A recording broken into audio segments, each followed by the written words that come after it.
And good morning, my beautiful America. Welcome back to the All American Book Club. Ladies and gentlemen, I told you we were going to have a very special Christmas special here at the All American Book Club, live here in our nation's capital. For the first time coming here, now, I have to tell you this. You met the spouse to the guest we're about to bring over, Shay Robbins, beautiful actress from Great American Family, Great American Media.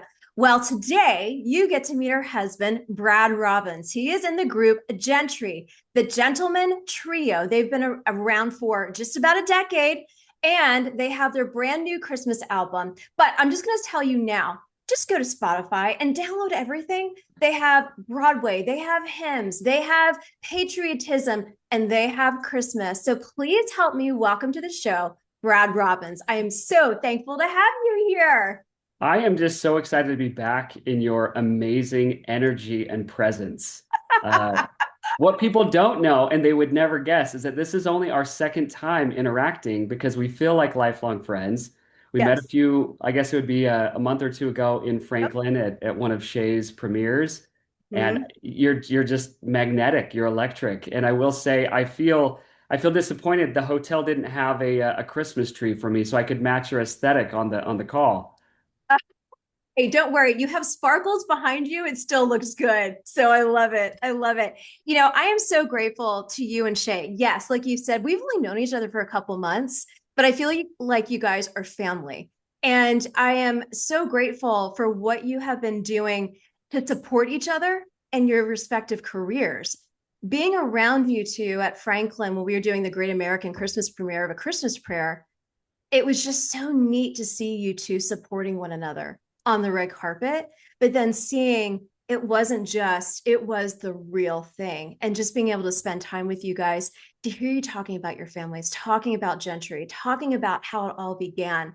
And that is a testament to the beauty of God, country, and family, which is what the show is all about. So let's talk about Gentry first. I want to hear about how it all began.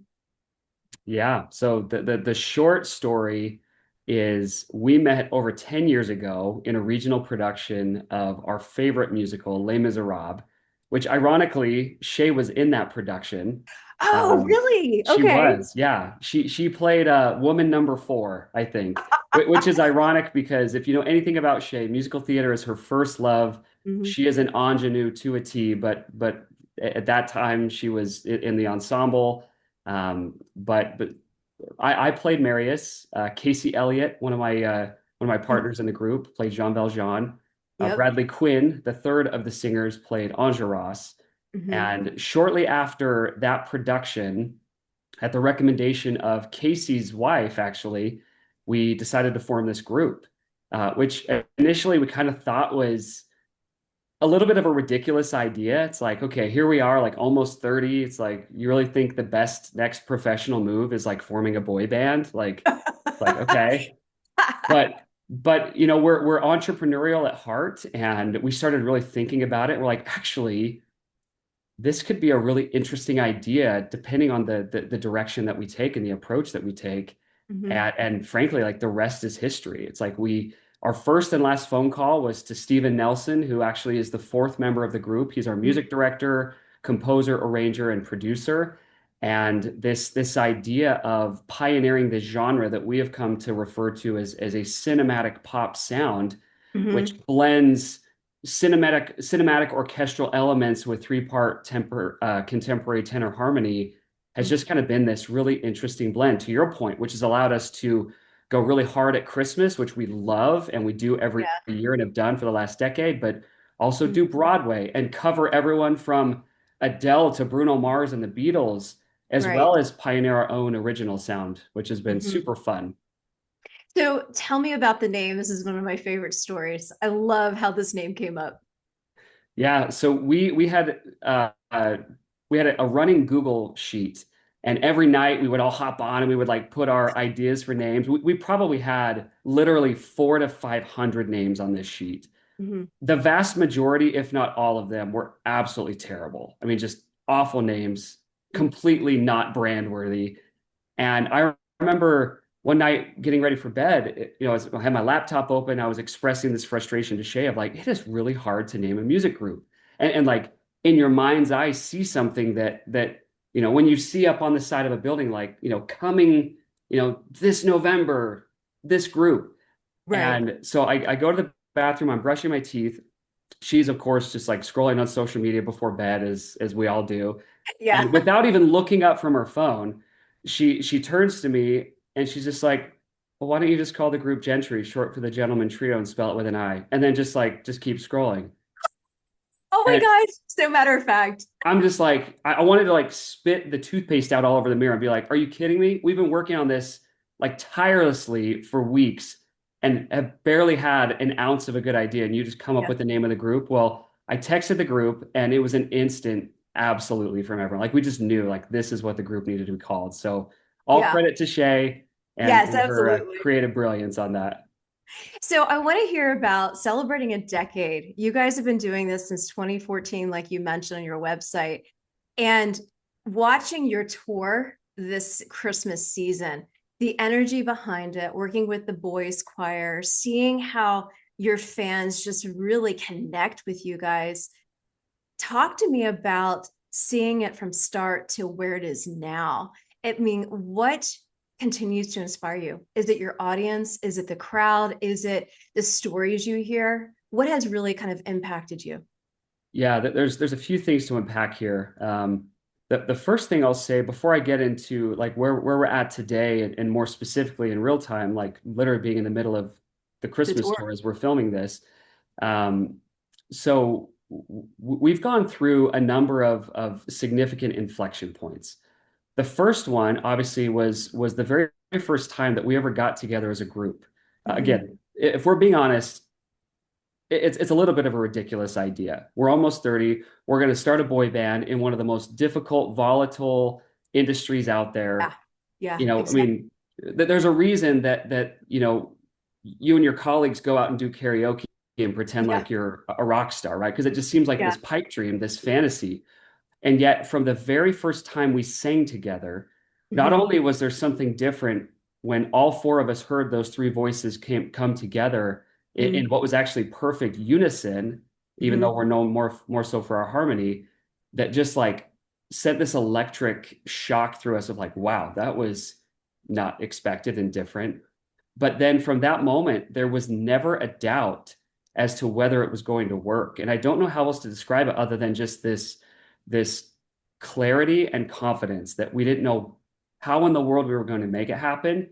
We just knew that it was going to happen. We didn't know Mm-hmm. how big it was going to get, but we just knew that it was going to work. And Mm-hmm. that is something that through over a decade now, the four of us have never wavered on. It was Mm-hmm. just one of those things that there's no other way to put it, was Yeah. clearly divinely orchestrated.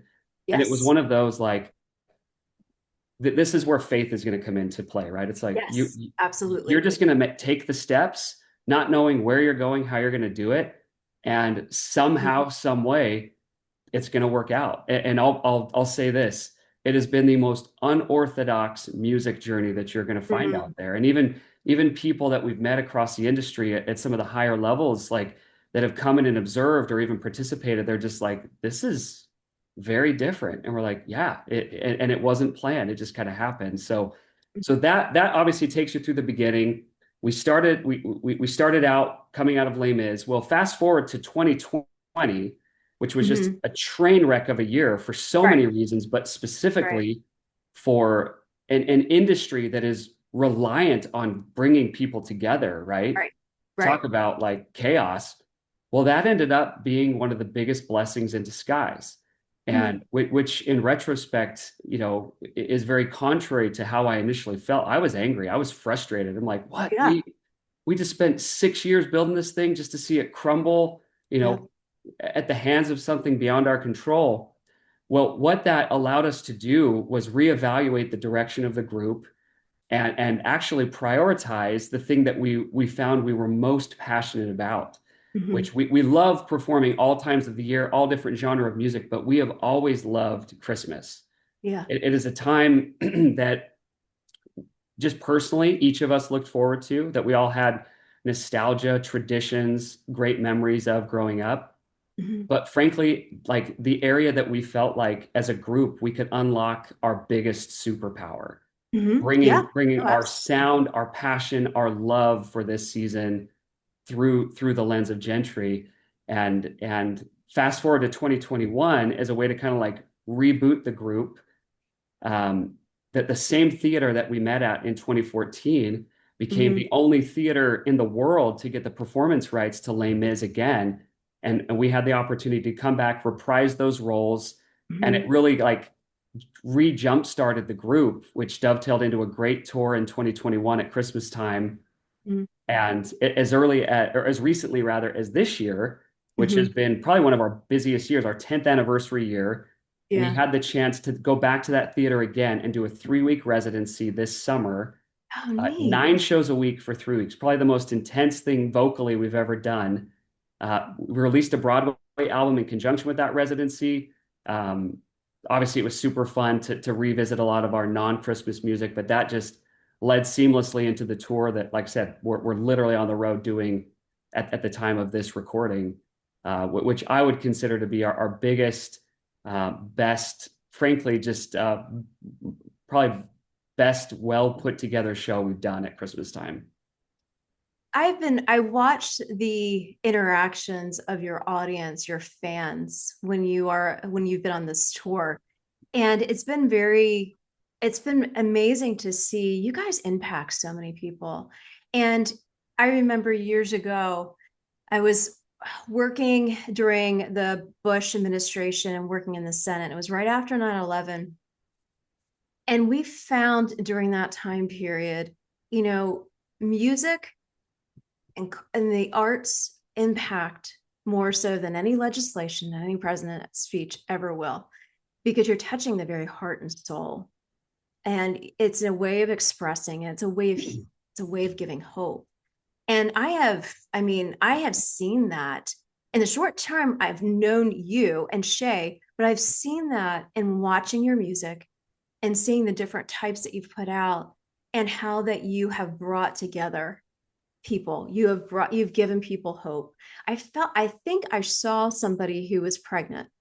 She and her husband attended one of your shows, and it was posted on one of the Instagram pages, but just talking about and going back to your song Finding Christmas and that album. um I thought that was just very special. Have there been stories like that that impact you as you are eagerly waiting to get back to your wife and your two little girls? What has personally impacted you on this journey?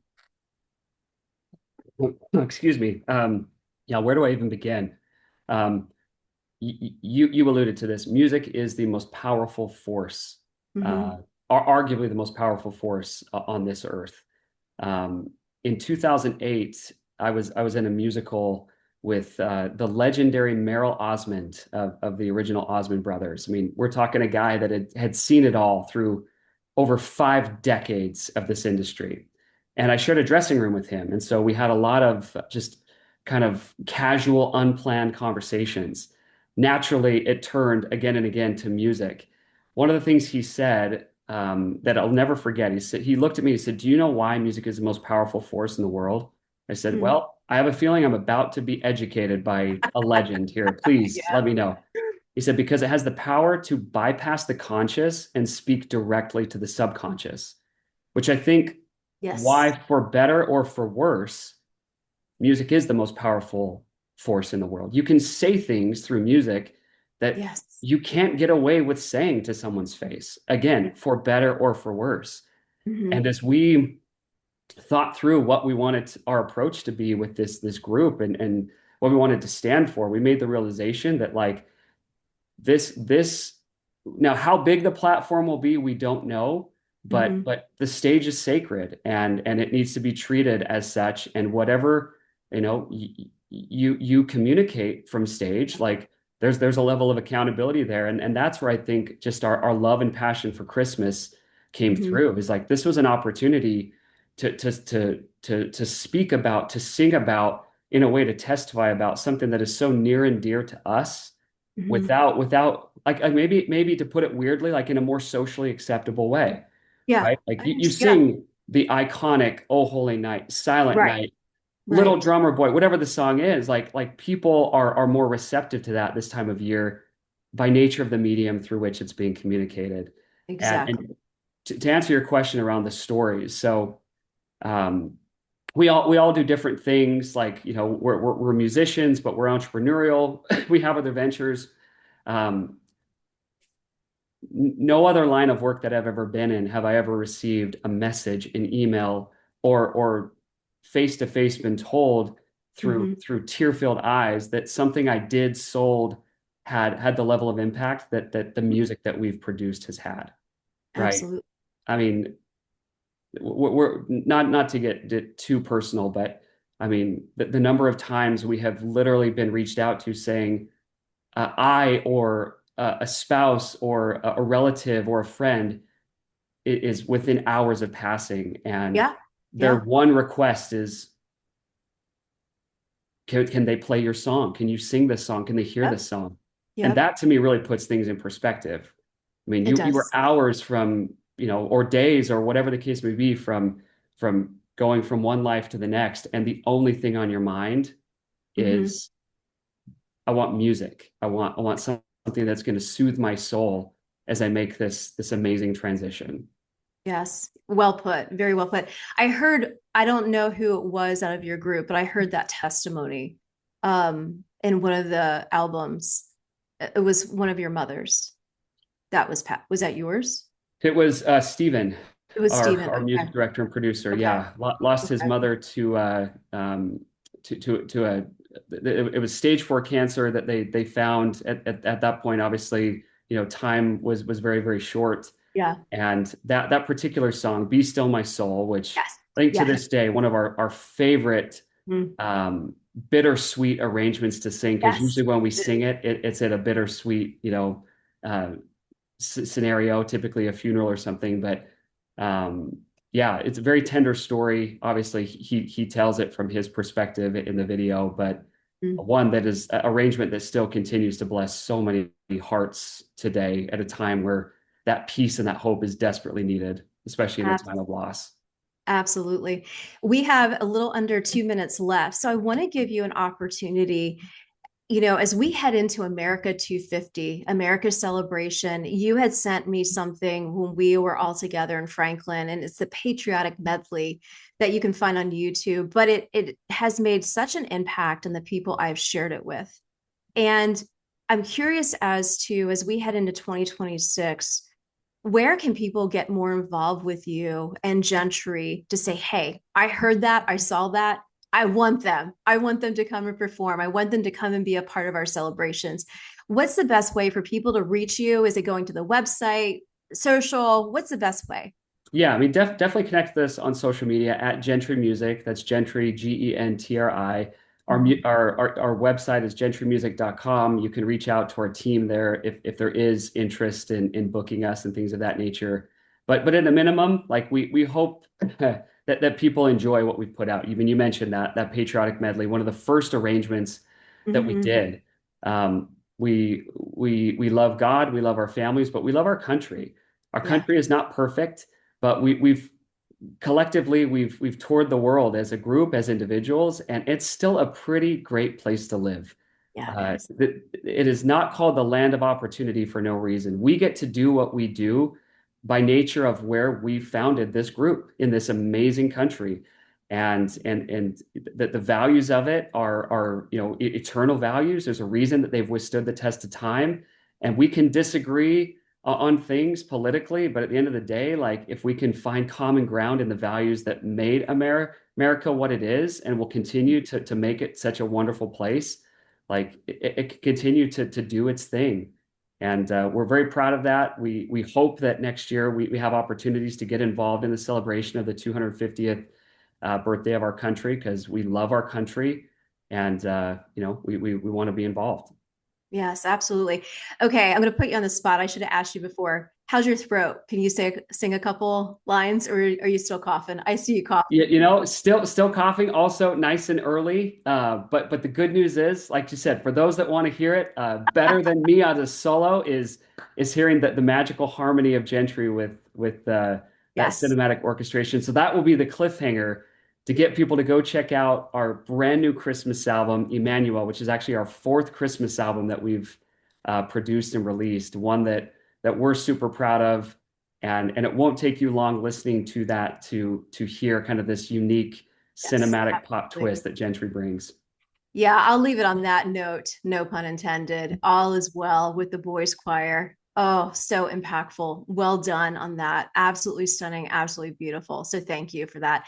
So, on that note, Brad Robbins, grateful that you are in my world, you and Shay both. And I'm just so honored to have you here for this Christmas special. So, Merry Christmas to you and your family, to the guys, to Gentry. Many blessings to you guys. Likewise. Thanks so much, Eden. Great to reconnect with you. Absolutely. For all those who are tuning in, stay tuned for our next segment. We'll be right back.